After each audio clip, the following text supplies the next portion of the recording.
Muy buen día a todos y muchas gracias por seguir asistiendo a este curso conmemorativo del 5º centenario del fallecimiento del cardenal Cisneros. Estamos conmemorando aquí en La Plata esta figura egregia de la historia de la Iglesia española y de la historia de España. En la primera clase lo que hemos presentado fue un esquema de su biografía.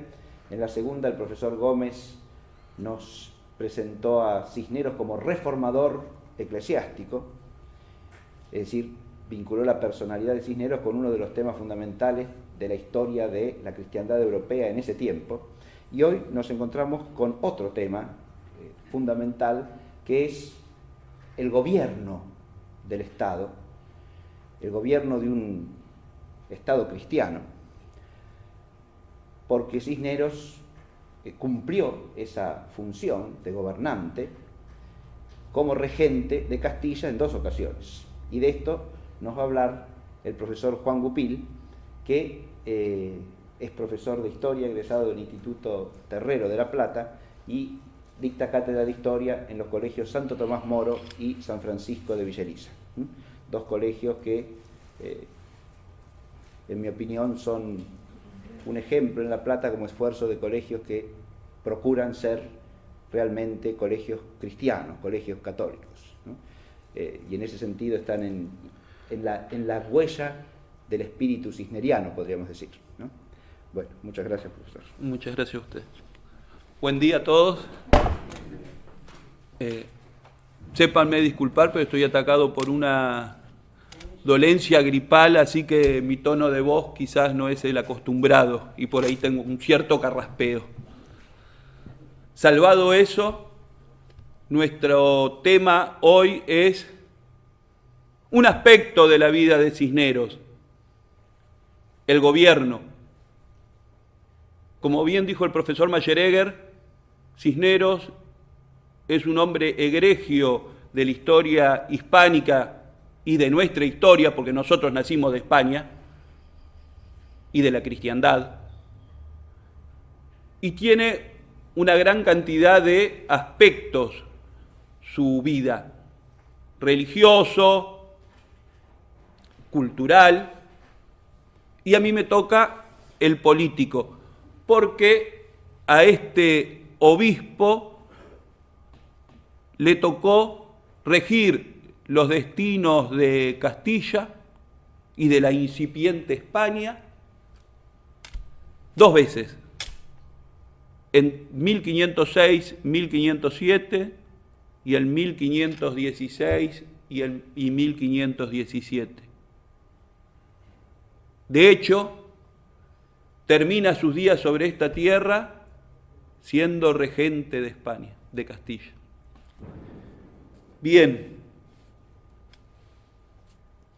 Y la obra política de Cisneros fue increíble, diversa, muy importante, porque Cisneros logra ser el eslabón con que se une al glorioso reinado de los reyes católicos con el glorioso reinado de Carlos I de España, Carlos V del Imperio. Eslabón que fue muy delicado y que él supo conducir a buen puerto.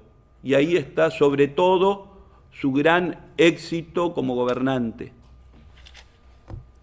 Para esta pequeña disertación, no voy a tardar mucho, he tenido la obra de Nicolás González Ruiz, quien hace un español que hace unas biografías comparadas entre Cisneros y el cardenal Richelieu de Francia, la famosa obra biográfica de los jesuitas Luis Coloma y Risco, que es una obra espléndida sobre Cisneros, y la erudita obra del franciscano García Oro. Bien, y ante todo, una cuestión.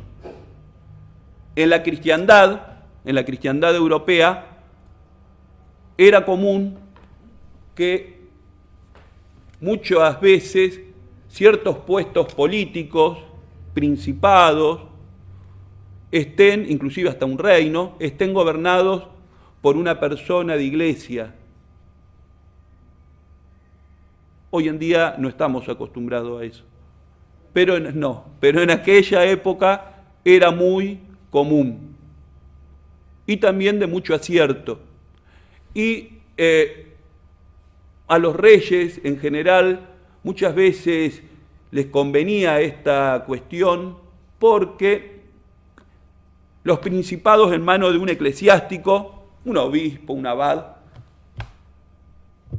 generalmente no tenían descendencia, no podían tener descendencia, no eran hereditarios. En cambio, si estaban en manos de un príncipe laico, ese territorio pasaba a sus propios herederos y quedaba fuera de la influencia del monarca o del rey.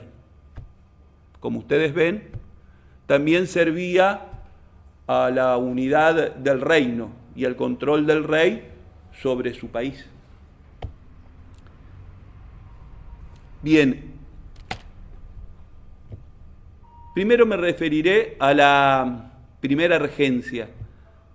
Regencia se llama de esta forma, voy a ir aclarando algunos términos, al periodo en una monarquía en donde el rey se encuentra indispuesto para gobernar, por el motivo que sea, o enfermedad, o ausencia, o de que es muy pequeñito y tiene que crecer, etc. Y entonces se nombra a una persona que gobierne en nombre de él o a un conjunto de personas, y en ese caso se llama Consejo de Regencia.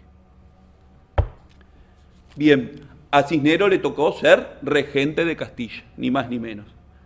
Bien, en 1505 muere Isabel. En 1506 se hace cargo del reino de Castilla su hija y el marido de su hija Juana, y el marido Felipe, apodado el Hermoso. Ellos, Felipe, apodado el Hermoso, era hijo de Maximiliano de Habsburgo y María de Borgoña. No tenía nada que ver con la cultura castellana. De hecho, vivía en Borgoña, en Flandes. Cuando se dirigen a Castilla para tomar posesión de su cargo, poco tiempo después de que llegan, Felipe el Hermoso fallece abruptamente, se descompone y muere. Y aquí surge un gran problema, porque su señora, la reina Juana, tenía problemas de salud mental, graves problemas de salud mental, sobre todo en ese momento. Estaba indispuesta para gobernar.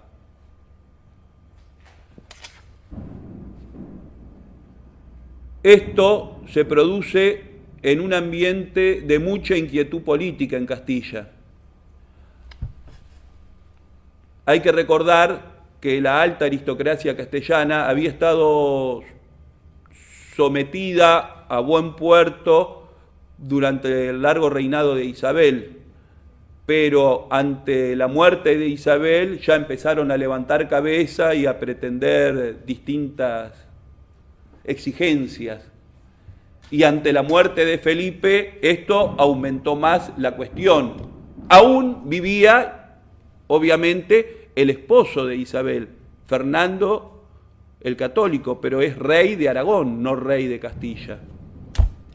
¿Y qué ocurría?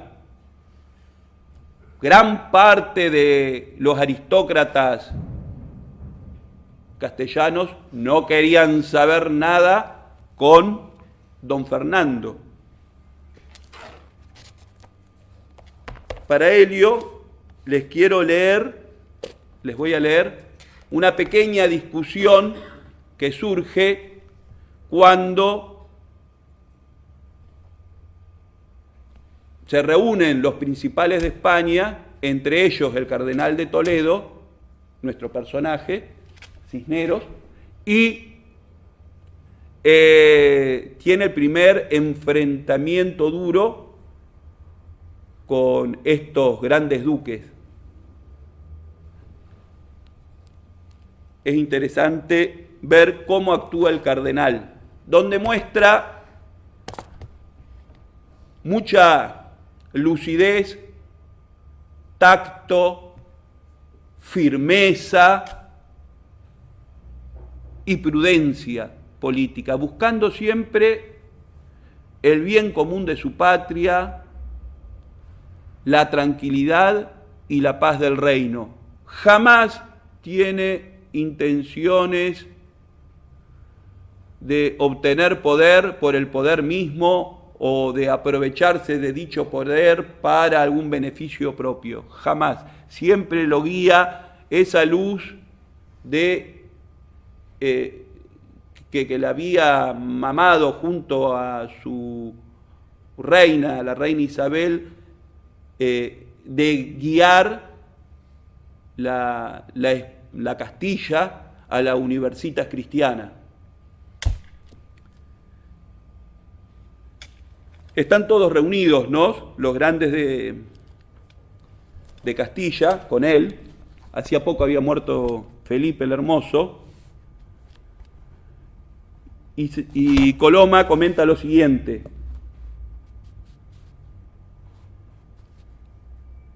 en esto convinieron todos, pero en la designación de la persona era muy difícil que se ajustasen.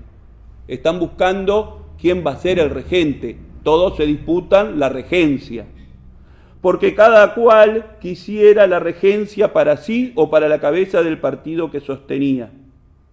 Fray Francisco oía y callaba. El condestable y el almirante propusieron tímidamente a don Fernando. Alzóse colérico el de Benavente, y poniendo a prueba con el puño cerrado la fortaleza de la mesa delante de la cual se habían todos sentados, gritó: Tatirre, primero romperé yo 2 pares de coraza antes que el rey de Aragón entre en Castilla. Seguidamente el duque de Nájera asintió con un torvo vaivén de cabeza. Fray Francisco, que tenía la presidencia de la asamblea, callaba y oía. Cuando de una y otra parte se dieron las opiniones, que de memoria se sabía ya el astuto fraile, tomó la mano a hablar y dijo: Basta, señores, 40 años ha y más que el rey de Aragón ha gobernado estos reinos. Risga agora los suyos el tiempo que nuestro señor fuere servido. ¿Qué señores habrá en Castilla que, dándoles Dios salud, sepan también gobernar estos y dar cuenta de ellos? O sea que está instigando a los nobles a que busquen la paz por el bien de Castilla, y con ironía les dice: ¿no hay entre ustedes alguno que no sepa gobernar y llevar a buen puerto? Pero al mismo tiempo que hace esto a los nobles, que los tranquiliza a todos, como que les da la idea de que pueden ser alguno de ellos el futuro regente. Seguidamente de esto, esa misma noche, le manda una carta al rey Fernando, que para esto, Fernando, que sabía que no lo querían los castellanos, estaba en sus territorios en Aragón. Le manda Cisneros una carta diciendo: no mirando las cosas pasadas ni las pasiones de los grandes, vuelva a su Alteza lo más brevemente a los gobernar y amparar como verdadero señor y padre de ellos, porque otro que vuestra Alteza, después de Dios, no será bastante para poner remedio a tan grandísima pérdida y desventura, que yo, entre tanto, entretendré a todos los grandes de Castilla, y le haré estos reinos tan llanos y para su servicio como los tuvo. Es decir, estaba llamando al rey de Aragón a que vuelva lo antes posible, y que él, mientras tanto, iba a apaciguar a todos y le iba a preparar el camino a su vuelta. Y es lo que va a terminar haciendo. Luego de esos 2 cortos años de regencia, don Fernando va a volver y le va a entregar el reino, totalmente pacificado. Pero sigamos un poquito más con esta regencia. Rápidamente se habían armado distintos partidos. Estaban los seguidores de Fernando, que eran pocos en la aristocracia, y la mayoría se habían hecho del partido de don Felipe. Felipe era el rey muerto, pero a la venida y el corto tiempo que estuvo Felipe les había otorgado a los grandes de Castilla una cantidad de prebendas, y estaban todos, habían formado toda esta aristocracia anti-aragonesa, anti-fernandina, un partido importante. Y a su vez había un tercer grupo, que era toda una serie de personajes que venían de Flandes, Borgoña, para ver qué podían obtener en Castilla, qué negocios podían realizar. Porque acuérdense, en Flandes estaba ¿quién? El futuro heredero. ¿Quién era el futuro heredero? El hijo mayor de Juana, Carlos de Augsburgo. Carlos, el que va a ser después Carlos I de España, Carlos V del Imperio. Pero en 1506, él nació en 1500, tenía apenas 6 años. Pero ahí estaba rodeado por los flamencos, y los flamencos iban y venían a Castilla viendo qué podían realizar.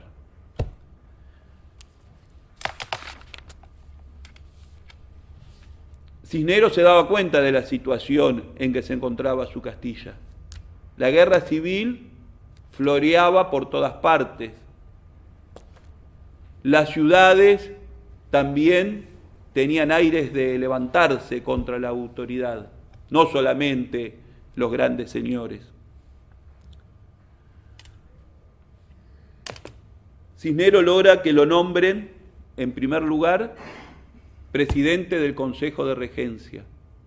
Y poco tiempo después, en octubre de ese año 1506, logra que sacarle a toda esta aristocracia un juramento de paz durante 3 meses.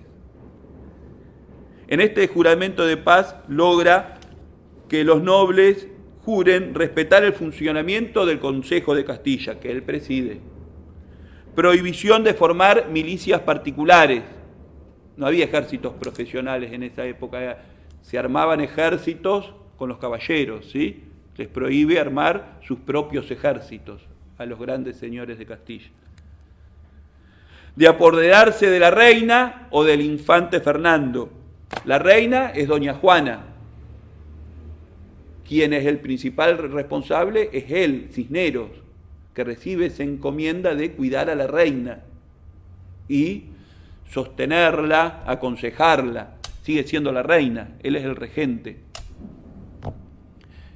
Y Fernando era un hijo de la reina, hermano de Carlos, que está en Flandes, un hermano menor que estaba en Castilla. Y había intenciones de algunos de apoderarse de don Fernando y entronizarlo como rey de Castilla. De hecho lo intentaron, pero el muy previsor Cisneros lo había mandado a Valladolid, y en Valladolid rechazaron la fuerza flamenca que lo quiso raptar.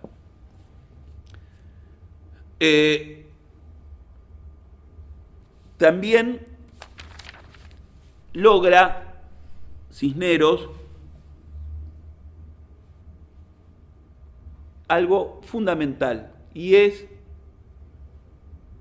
quedarse con las principales fortalezas de Castilla, asegurarse que le respondan los jefes de los principales arsenales, y no se queda quieto. Al mismo tiempo que parlamenta con los distintos partidos, va armando su propia fuerza militar, porque él sabe perfectamente que también, además de la política, hay que tener cierto poder de disuasión. Y en este caso tiene el apoyo del duque de Alba, quien le prepara 500 lanzas. Bien.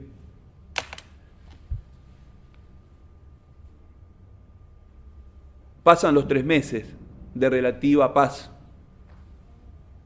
Cisneros ha logrado rechazar una serie de ideas estrambóticas, desde poner de regente al rey de Portugal, al rey de Navarra, de que doña Juana se case con Enrique VII de Inglaterra, porque doña Juana había pasado cuando naufragaron, cuando venían de Flandes a España, con su esposo Felipe el Hermoso, naufragaron y terminaron en Inglaterra, y parece que allá en Inglaterra Enrique VII, el papá del famoso Enrique VIII, la vio a Juana y quedó flechado por su belleza, era muy bonita, y como había quedado viuda, Juana pretendía su mano también.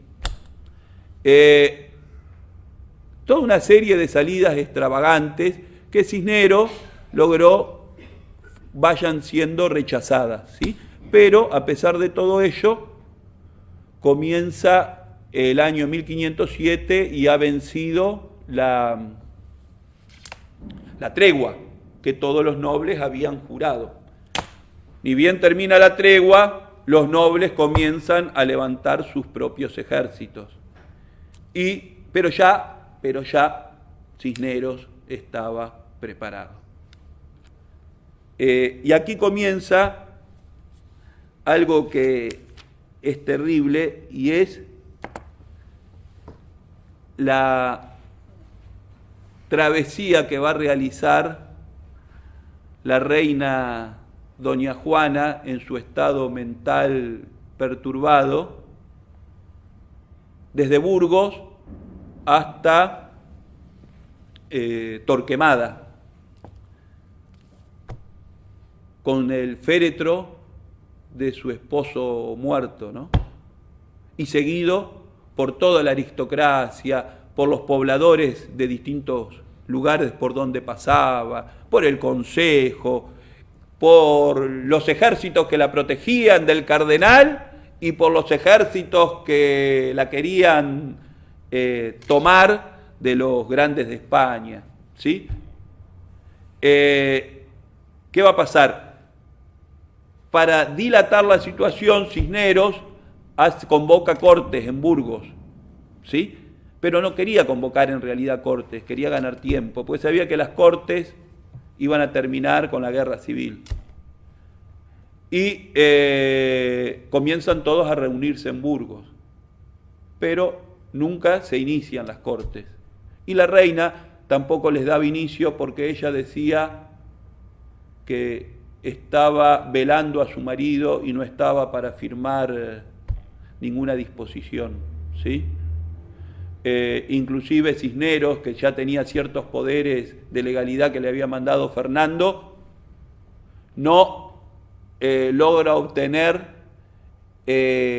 un poder de la reina, porque la reina, si bien redacta una orden donde pone a Cisneros como regente, no lo va a firmar nunca, no la va a firmar nunca. Aquí entonces, ¿qué pasa? La reina, un buen día, sale de Burgos con su marido a cuesta, el féretro, seguido por la gente, ¿sí? Por los caminos de Castilla, sin un rumbo fijo, yendo en pleno invierno, bajo la nieve, ¿sí? Siguiendo el féretro, y todo el pueblo detrás, el consejo, los ejércitos, como he dicho. Y así van de pueblo en pueblo hasta llegar, luego de una peregrinación muy larga, hasta llegar a Torquemada. ¿Qué va a ocurrir en Torquemada? La reina ella estaba embarazada, algo que no aclaré, estaba embarazada.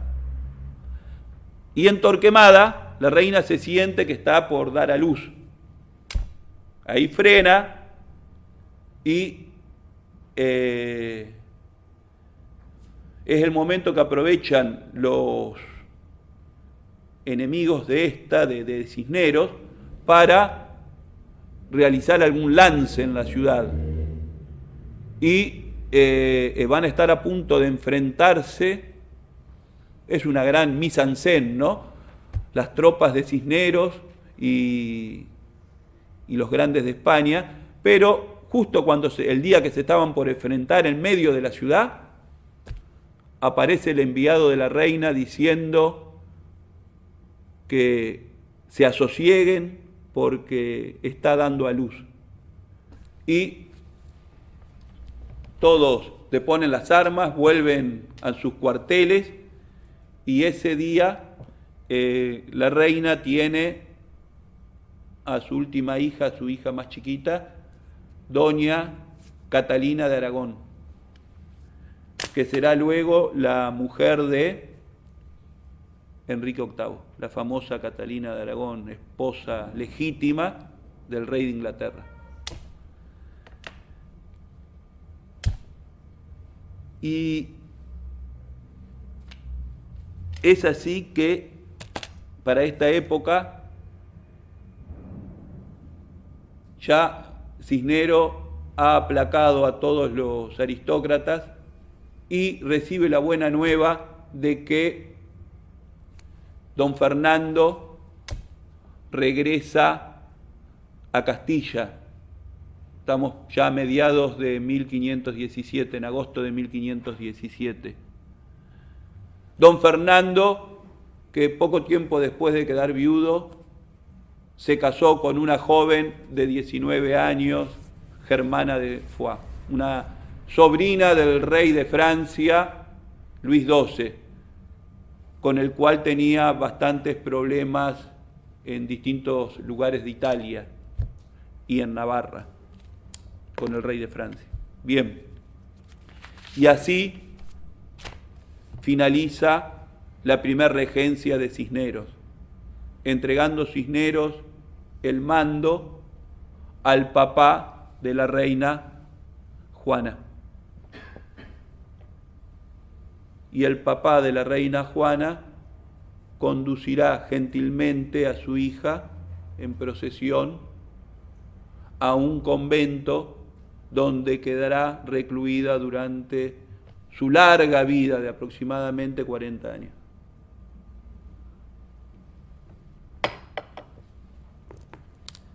Bien, vayamos a la segunda regencia. La segunda regencia entre 1516 y 1517.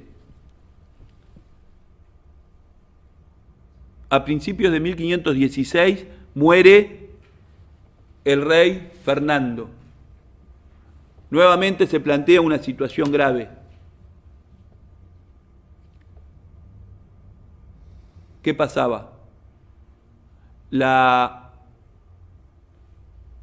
El príncipe Carlos ya era un poco más grande, pero el testamento de Isabel decía que tenía que venir a los 20 años. Y Fernando había hecho varios testamentos, pero al final testificó en favor de poner la regencia, o sea, hasta que vuelva Carlos, como rey de Castilla, como regente de Castilla, a Cisneros. Pero todo esto creó suspicacias y nuevamente fue un momento en que los grandes aristócratas de España quisieron tomar cartas en el asunto.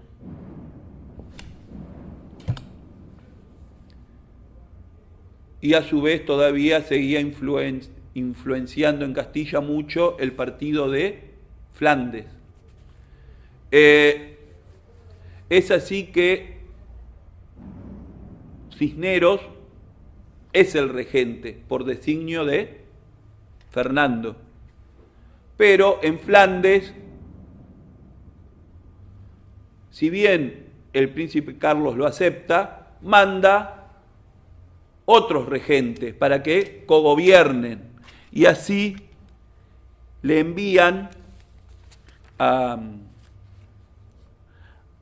Jiménez de Cisneros 3 regentes: a Adriano de Utrecht, que pronto va a ser el Papa Adriano, a Laxao y a Ernesto. Estos 3 personajes, Cisneros, a medida que van llegando, es interesantísima cómo Cisneros conoce a las personas, ¿no? Y se da cuenta que Adriano es débil de carácter, Laxao le interesa mucho la diversión, y el que es más serio de los 3, el que le envían a último momento, Ernesto, más fuerte de carácter. Cuando llega Ernesto, porque los otros 2 no habían podido hacer nada con Cisneros, cuando llega Ernesto, deciden plantearle lo siguiente a Cisneros: que las órdenes de la regencia, los documentos de la regencia, tenían que salir con la firma de todos. Y entonces justo tenía que salir una cédula y firman los 3 y se la presentan a Cisneros para que la firme.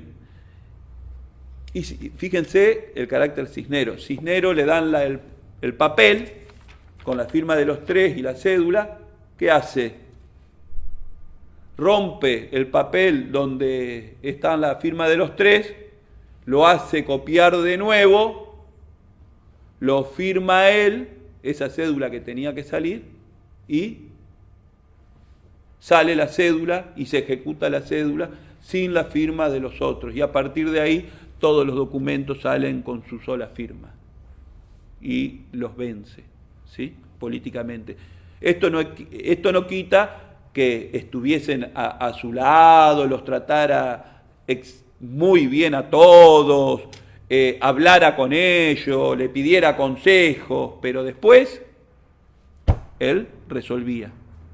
Porque en realidad el que conoce Castilla, el que conoce a su gente, el que ha vivido toda su vida al costado de los que gobernaron Castilla, es él. No esta gente extraña que viene con intereses creados y que ni siquiera a su vez conocen la idiosincrasia y los problemas castellanos.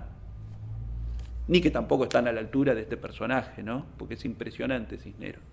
Porque a pesar de todo esto, Cisneros hace una innumerable cantidad de obras en estos pequeños años que está como regente. Por ejemplo, Cisneros es el que va a llevar la corte por primera vez a Madrid, ¿sí? Madrid. ¿Y por qué a Madrid? Le aconsejaban que vaya a un pueblo de frontera. No, y él mira, estudia el mapa de Castilla y decide instalar la corte en Madrid. Es el primero que utiliza Madrid como sede de la corte y luego se va a transformar en la capital de España. Es él el primero. ¿Por qué? Porque está equidistante de todas las fronteras y aparte tiene buen clima, según él.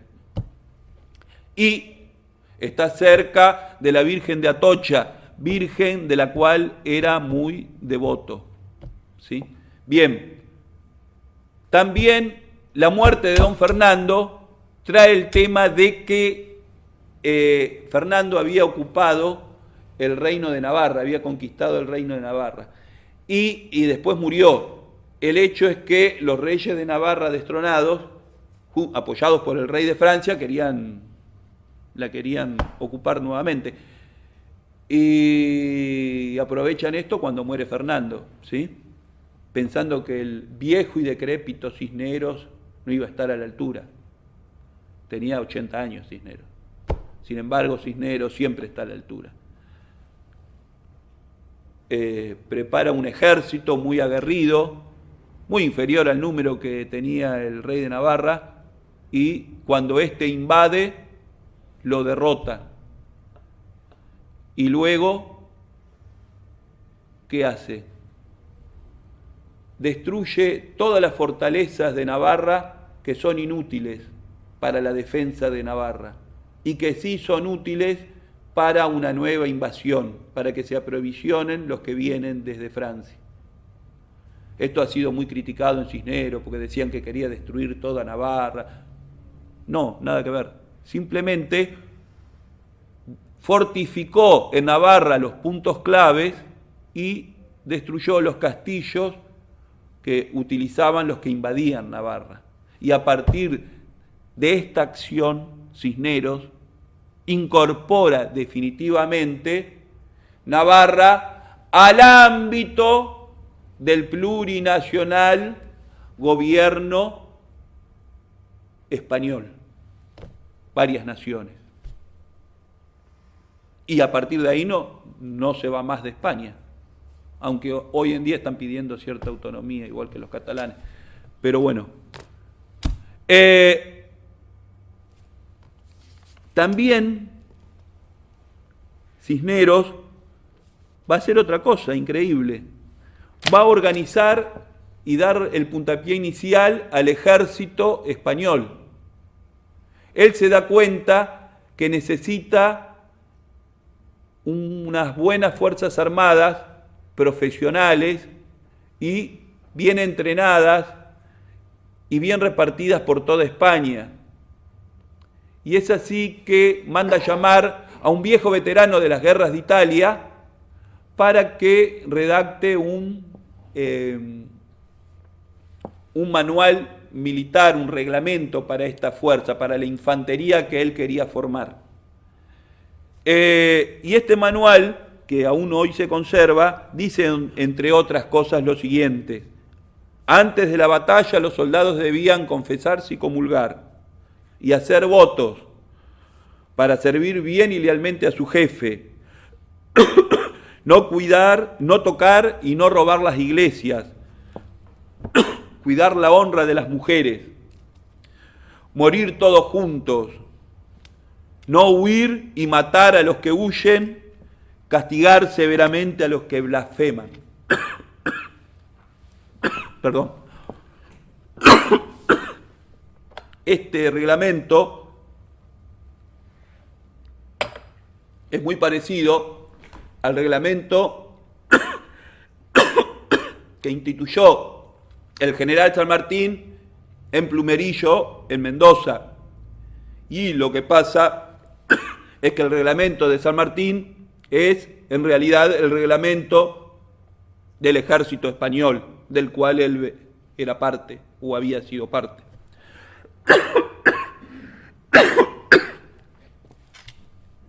Perdone.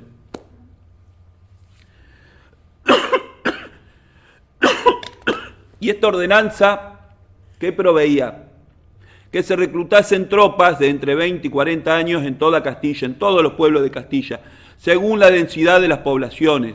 Estas tropas tenían que ser voluntarias y en caso de no llegar a cubrir el cupo, había que obligarlos entre los jóvenes más dispuestos. Y si se sobrepasaba el cupo por los voluntarios, había que hacer una selección, ¿sí? A esta gente se la iba a organizar en tercios de infantería, se las iba a entrenar y va a ser la base de la famosa infantería española, que fue la dueña de los campos de batalla a lo largo de todo el siglo XVI y parte del siglo XVII. Cuando Carlos I se hace cargo de España y había muerto Cisneros, Carlos I en un principio no tuvo mucho tacto y hubo muchos levantamientos, lo que se conoce como el levantamiento de los comuneros. Parte de estos tercios se hicieron comuneros. Es por eso que Carlos V en un principio disuelve los tercios. Pero, andando el tiempo, Carlos V gobierna mucho tiempo, casi 50 años, andando el tiempo se da cuenta de lo que había hecho y pergeniado Cisneros, el primer ejército, ¿sí?, nacional de línea que había en Europa. Y lo vuelve a restaurar. Y el que más éxitos obtiene con el mismo es su hijo, Felipe II. ¿Sí? Bien, pero no solamente se quedó con esto, también mandó a hacer, a revisar los arsenales de Castilla y le dicen que estaban vacíos. La guerra de Italia habían consumido todas las armas, la pólvora, las mechas, etc. Y entonces hace toda una labor de rearmar Castilla, hacer cañones, alabardas, mosquetes, inclusive hubo en esa época cañoncitos que salían con el escudo y los cordeles de los franciscanos, y se llamaban franciscanos estos cañones. Bien, y además de esto también organizó la Marina. Durante la época de los Reyes Católicos la Marina no creció tanto, no creció mucho, y arreciaba en el mar Mediterráneo cada vez más la piratería musulmana desde el norte de África, sobre todas las costas del sur de Europa, especialmente España, Italia. Terrible piratería musulmana. Cisneros promueve la construcción de barcos en los astilleros de Málaga, Sevilla, de la costa cantábrica, y es en este ambiente que va a realizar una expedición a Argel, que se había convertido en el centro del poder pirata musulmán en el Mediterráneo. Argel, hasta 1516, había sido un reino vasallo de Castilla, pero su rey Selim había llamado, que no quería ser más vasallo de Castilla, de los infieles castellanos, había llamado a un pirata Barbarroja, un pirata al servicio, que era del Egeo, al servicio de los turcos. Y este Selim fue a Argel, pero pasó a cuchillo a todo el mundo en Argel y se hicieron ellos dueños de Argel. Y de ahí comenzaron sus ataques sobre Castilla, sobre España. En Argel, que había una pequeña fortaleza con españoles, y ellos piden auxilio a Castilla. Y entonces Cisneros organiza una expedición militar contra Argel. Expedición que va a ser un terrible fracaso, porque acá es una de las páginas menos fructuosas del cardenal, donde organiza un auxilio, pero el jefe que elige no es muy acertado. Este jefe recluta tropas de la peor calaña de Italia y de España, de las costas de España, unos 6.000 hombres, 60 galeras. Diego de Vera era el hombre, y se dirigen a Argel, pero en Argel son masacrados por la caballería numidia, aparte no, era muy indisciplinada, no cumplían órdenes, fueron fácilmente derrotados. Pero es interesante ver la reacción del cardenal. El cardenal, en esos momentos cuando recibe la noticia, era de noche, estaba como de costumbre y como ya han relatado acá, rodeado al fin de la tarde, rodeado de teólogos, escuchando disputas teológicas, cuando vienen y le acercan la información del desastre de Argel. Deja la carta sobre la mesa y le dice a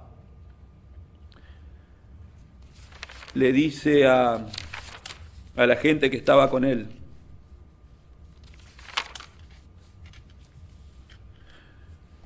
nuestro ejército de África ha sido deshecho, pero no se perdió tanto, pues con ello España se libró de una banda de hombres peligrosos y forajidos. Y continuó escuchando la disputa teológica. ¿Sí? Bien. Una de las principales trabajos de un regente, de un gobernante, es impartir justicia. Y acá vemos otra de las facetas de Cisneros. Hay muchas anécdotas al respecto. Les voy a contar una sola.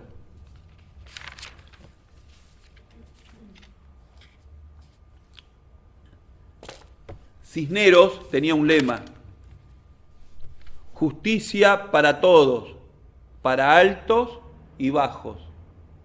Y como regente reorganizó el aparato de justicia y hizo que la maquinaria funcione aceitadamente, ¿sí?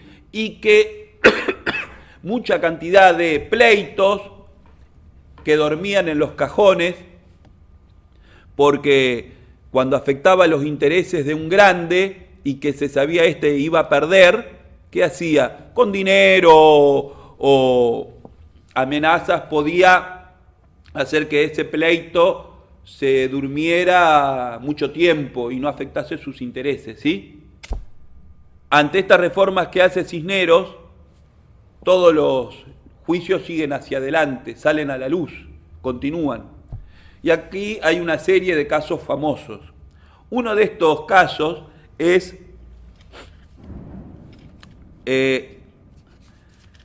un pleito que afecta a dos grandes de Castilla. Uno era el hijo del conde de Ureña,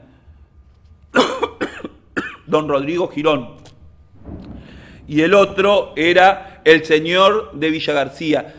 Pleiteaban porque los dos decían que eran dueños de una serie de pueblos, ¿sí? Disputaban por eso.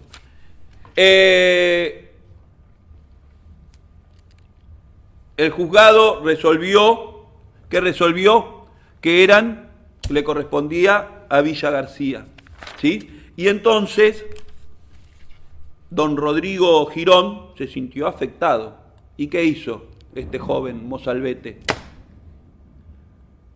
Se fue a uno de estos pueblos y junto con los hijos de todos los grandes de Castilla, de todos los grandes aristócratas, estaba el hijo del almirante de Castilla, el hijo del condestable, el hijo del conde de Aranda. Bueno, con toda esta gente fue al pueblo de Villafrates, un pueblito, y echaron a palos a las autoridades del pueblo y se hicieron dueños del pueblo y se pusieron en rebeldía contra la autoridad de Cisneros y obviamente de la justicia.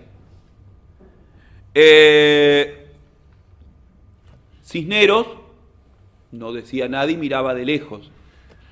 El que tenía que intervenir ahí había sido el juzgado, ¿sí? El juzgado de Valladolid, que había emitido esa sentencia. El obispo de Málaga toma un grupo de tropas y marcha a hacer cumplir la sentencia, pero le sale al encuentro el condestable de Castilla y lo convence de que no era buen asunto ir allá, que se las iba a ver mal, ¿sí? El obispo, que era bastante débil de carácter, le da miedo ante la amenaza de este gran aristócrata y se repliega, ¿no? Y Cisneros analiza la situación, se da cuenta que está toda la aristocracia tomándole el pulso y los aristócratas, fíjense cómo actúan. Por un lado le mandan cartas a Cisneros pidiéndole perdón para los chicos y por otro lado mandan cartas al rey Carlos en Flandes diciéndole que deje ese fallo de la justicia sin efecto hasta que él venga. Cisneros espera un momento y elige un hombre más decidido, Salazar, y recibe instrucciones precisas del cardenal, que forme una buena tropa, cosa que hace, y que marche lentamente sobre la villa, lento pero seguro, y que en el camino vaya informando a todos los pueblos de la comarca que la gente de Villafrates eran reos de lesa traición, un cargo gravísimo que corresponde a la muerte. En un principio lo tomaron a chacota los muchachos que estaban muy envalentonados, que hacían procesiones con un muñeco vestido de sotana que decían que era Cisneros y hacían todo tipo de propelías con ese muñeco, ¿sí? Etcétera. Todo el pueblo también los apoyaba, etcétera. Pero Salazar continuó avanzando a paso firme y cuando ya estuvo cerca del pueblo, cundió el pánico y todos salieron huyendo del pueblo. Salazar rodeó el pueblo, ordenó a la población que tome todas sus cosas y se vaya, todo lo que quisiera, y luego procedió al cañoneo y la destrucción completa del pueblo. No dejaron nada, hasta sal tiraron después, para que quede un buen ejemplo ante cualquier otro pueblo que quiera hacer algo parecido o dé cabida a revoltosos. Algunos de estos jóvenes fueron apresados, estamos hablando de los hijos de los grandes de España. A uno de ellos, a uno de estos caballeros, lo hizo desfilar por las calles de Valladolid con el torso desnudo, no en un caballo como un caballero, sino arriba de un asno, y mientras el verdugo le daba una serie de latigazos en la espalda. Agarró a don Rodrigo de Girón, que era el cabecilla, y dijo que estaba dispuesto a aplicar la pena máxima sobre el muchacho. O sea, ajusticiarlo, que era lo que le correspondía. Pero aquí intervinieron todos los aristócratas de España pidiendo ya muy educadamente y mansedumbre, ¿no? Con mucha mansedumbre, clemencia y clemencia. Y Cisneros, se ve, fue clementísimo, ¿sí? Le otorgó la vida y fue muy clemente. Y quedó muy bien. Como vemos, Cisneros actúa con brazo de hierro y puño de terciopelo. Él sabía manejar siempre muy bien a estos aristócratas levantiscos, ¿sí? Fíjense que Cisneros no va a tener grandes hechos de sangre con la aristocracia que tuvo, cuando él no era rey. En cambio, Carlos V, cuando viene, si comparamos, ¿no?, cuando ni bien llega a Castilla, tiene un levantamiento masivo que termina en un gran derramamiento de sangre, en una gran batalla, y ¿sí? Hay un gran levantamiento. En cambio, Cisneros, con su prudencia, su tacto, logró, y sobre todo su conocimiento de su país y de su gente, logró conducir por un buen carril los destinos de su patria. Otro ejemplo de esto es cuando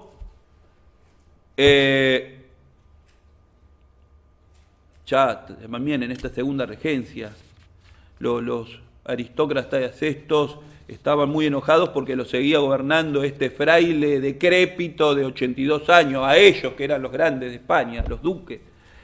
Y entonces, a la muerte de Fernando, se pronuncia a don Carlos como nuevo rey de Castilla, ¿no? A Carlos. Entonces deciden ir todos juntos, en forma airada, a pedirle la legalidad a Cisneros, los papeles de su regencia, donde dice los papeles que digan que Cisneros es el regente, firmados por Carlos, el rey de Castilla, que todavía está en Flandes. Hacen esto, van a verlo a Cisneros. Cisneros ya se da cuenta porque los ve por el pasillo llegar hablando en forma violenta, ¿no? Los atiende muy cordialmente en el despacho, a todos, y ante el condestable que le exige estos papeles, Cisneros, que había estado mansamente como un corderito entre medio, se transfigura, sus ojos se inyectan en sangre, lo mira al condestable, lo toma del brazo, sí, imagínense el bracito de Cisneros huesudo, ¿no? porque era flaco, huesudo y calvo, lo toma el condestable del brazo, lo lleva del brazo hasta la ventana y abajo que estaba el ejército de Cisneros, ¿sí? Que estaban haciendo ejercicio, los cañones, etc. Y les muestra, ¿ustedes quieren saber dónde está mi poder? Mi poder está en la voluntad del rey Carlos, que yo sea regente, y en lo que está ahí abajo. Y le muestra el ejército. Ante esta situación y esa actitud, los aristócratas, con miedo y la cola entre el rabo, se fueron y no jorobaron más. Así es que ya entramos en el último año de su regencia, en 1517. Cisneros estaba cansado y pedía a gritos que vuelva don Carlos, que venga don Carlos. Y don Carlos se hacía rogar para venir a España. Estaba muy cómodo en Flandes. Pero por fin regresa cuando Cisneros se entera del regreso del rey, tenía 82 años. Ya para septiembre de ese año 17 se sentía que la muerte lo acechaba, estaba muy achacoso. Sin embargo, rogaba para no morirse antes de que venga el rey, era un tema. Y Dios lo asistió. Es increíble, pero es así, Dios lo asistió. Cuando el rey llegaba, Cisneros se dirige al encuentro del rey. Pero en ese ir hacia el encuentro se establece en Roa, y un 8 de octubre, esperando la llegada del rey, mientras rezaba los salmos a la tarde, expira, muere. El rey Carlos ya estaba en Castilla. No lograron juntarse.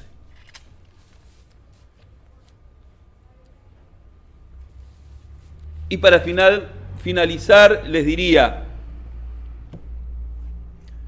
la vida es corta, aunque fuesen 82 años.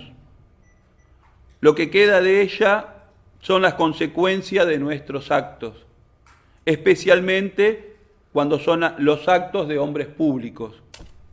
Y esa es la historia a quien le toca juzgarlos. Y Fray Francisco Jiménez de Cisneros calificaría como hombre insigne, orgullo de la nación y sobre todo como un varón santo.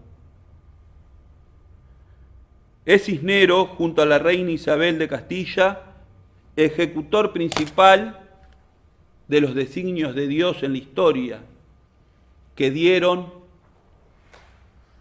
la España y la América cristiana. Muchas gracias.